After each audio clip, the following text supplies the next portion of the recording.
The year is 1899, but on this alternate Earth, the great nations of Europe are on the brink of war as new weapons are being developed. In London, a group of cops is shocked when they see the first tank crash into the Bank of England, destroying everything in the rooms while being unaffected by bullets.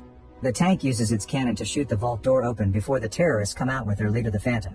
There are lots of treasures in the vault, but what the Phantom wants are the blueprints of Venice's foundation. Britain accuses Germany of the robbery, but soon afterward, the Phantom and his men show up in Berlin, where they kidnap a bunch of scientists and blow up all the Zeppelins.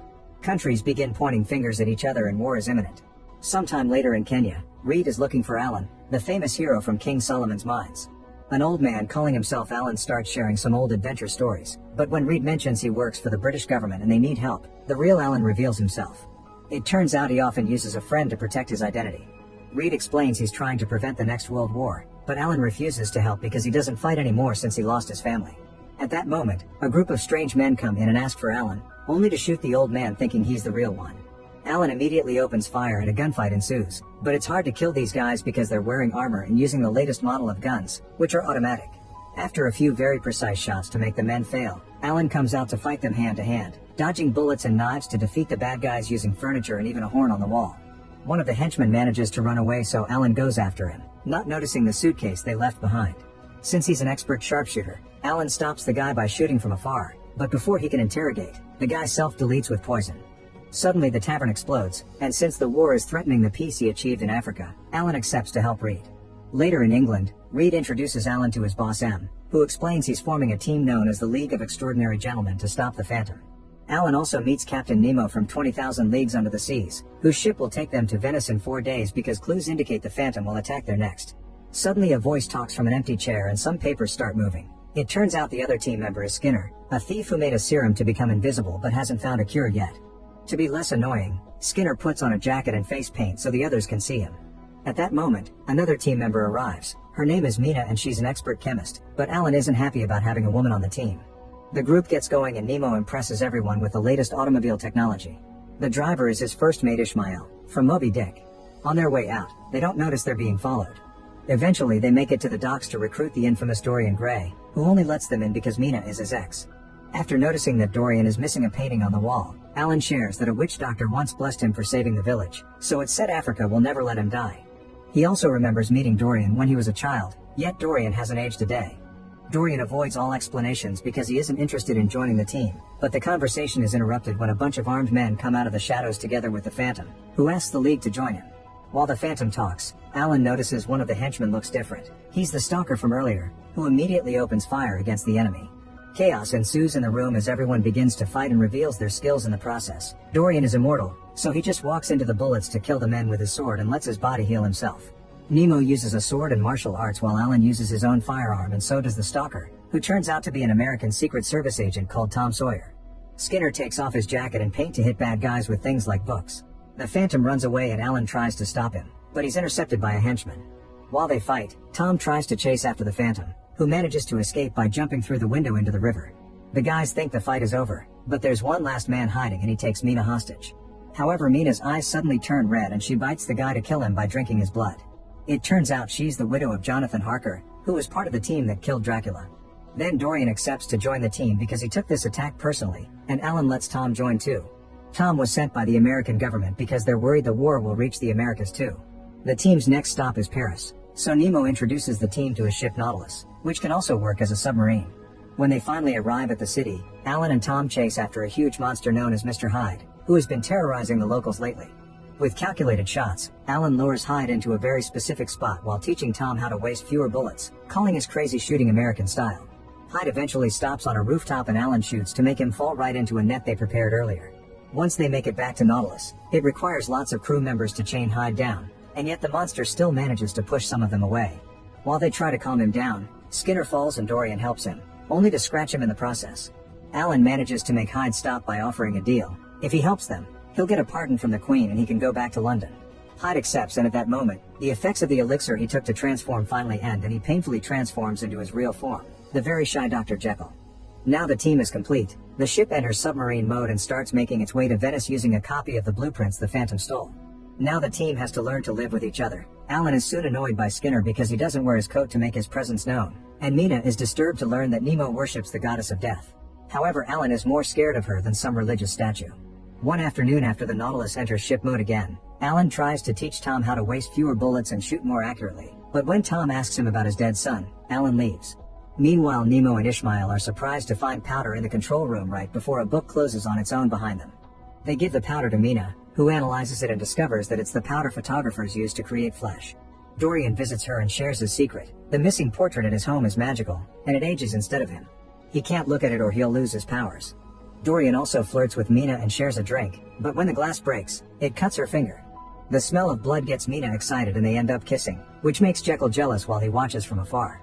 His inner Hyde reminds him he could be noticed by women if he drank the elixir again, and he even gets aggressive. But before he can lose control, Nemo interrupts him. The captain says he doesn't want a monster loose in his ship, and Jekyll reminds him that he has a dark past as a pirate so he can't talk. Then Jekyll returns to his room and is shocked to discover one of his elixir bottles is missing. He immediately lets Alan know and accuses Skinner of stealing it since none of them have heard from him in a while. When they finally arrive at Venice, there's a carnival going on, and by looking at the blueprints the team guesses the Phantom will be blowing up the city. The League gets ready to start searching for the explosives, but as soon as they touch land, the bombs go off and the buildings start crumbling in a domino effect.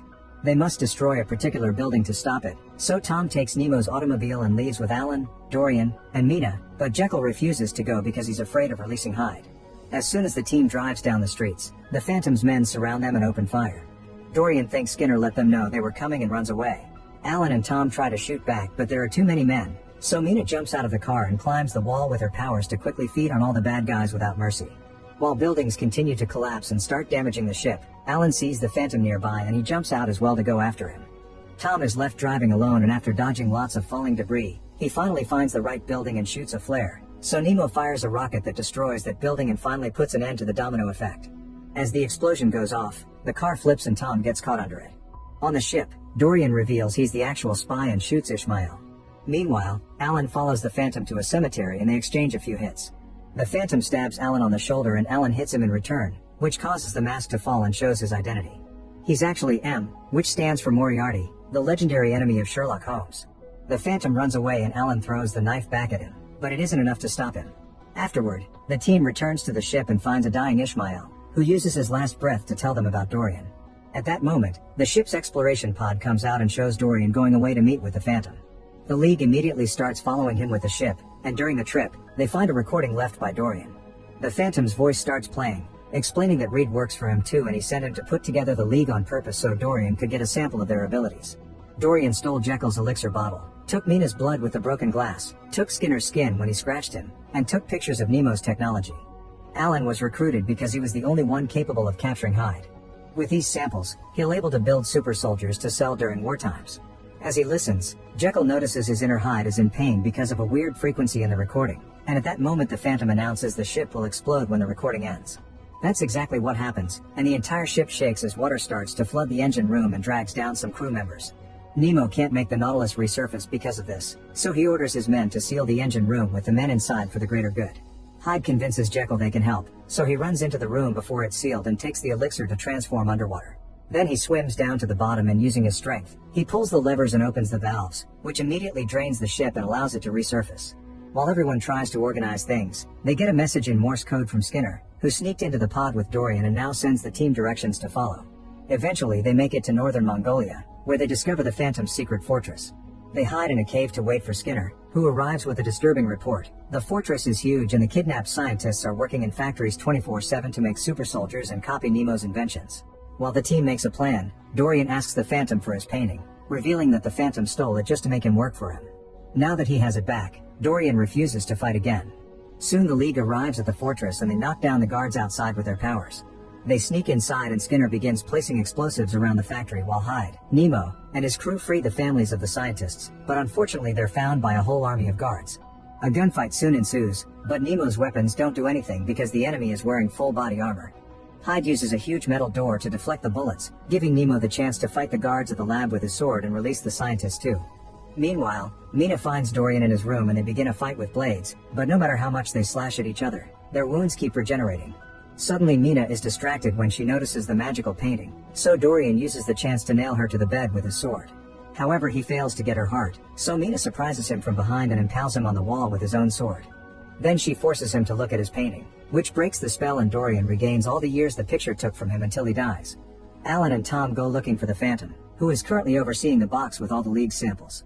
They manage to corner him, but unfortunately a guard catches them from behind and they have to dodge an attack, which allows the Phantom to escape with the box. The duo immediately goes after him, and in one of the corridors they bump into an invisible man who suddenly attacks them because he isn't Skinner. While Alan continues to chase the Phantom, Tom stays to fight this new invisible man, but he continues to waste too many bullets. At that moment an armored soldier arrives and uses a flamethrower to start burning everything in the room, but this time, the real Skinner distracts him and ends up on fire too. Tom quickly uses the chance to hit the guy with a torch, causing the gas tank to blow up and kill him. Afterward Tom checks on a burnt Skinner, only to be caught by the other invisible man. At the same time, Alan finds the Phantom in a dark room and they begin to fight, exchanging a bunch of hits until Phantom falls and Alan grabs an axe, ready to end it all. Back to Nemo, he manages to get all the scientists out while Hyde protects them, but one of the guards steals some elixir from the lab and drinks more than he should. He transforms into such a powerful monster that Hyde and Nemo have trouble fighting against him even while teaming up. At that moment Hyde changes back into Jekyll, so he and Nemo have to run. The monster and Alan are about to make their kills at the same time, but suddenly Skinner's explosives go off and the building starts to crumble. Hyde and Nemo run outside while the monster is killed by the falling debris. Meanwhile the Phantom uses the distraction to dodge Alan's attack. When Alan tries to stop him again, the Phantom shows him that his invisible man has caught Tom, so Alan turns to save his protege and the Phantom stabs him in the back before jumping out of the building. Since Alan's glasses are now broken, Tom takes Alan's rifle and using his teachings, he manages to kill the Phantom from a distance. While the box with the samples is lost in the water, Alan tells Tom that the new century belongs to the new generation, and then he dies too. Sometime later, the League buries Alan with his family in Africa, and Tom leaves the rifle on the grave. The group decides to keep being a team and leave to start a new adventure. Once they're gone, the witch doctor from Alan's story comes to start his ritual, which makes the grave shake. Make sure to subscribe and turn on notifications so you can watch more videos like this. Thanks for watching.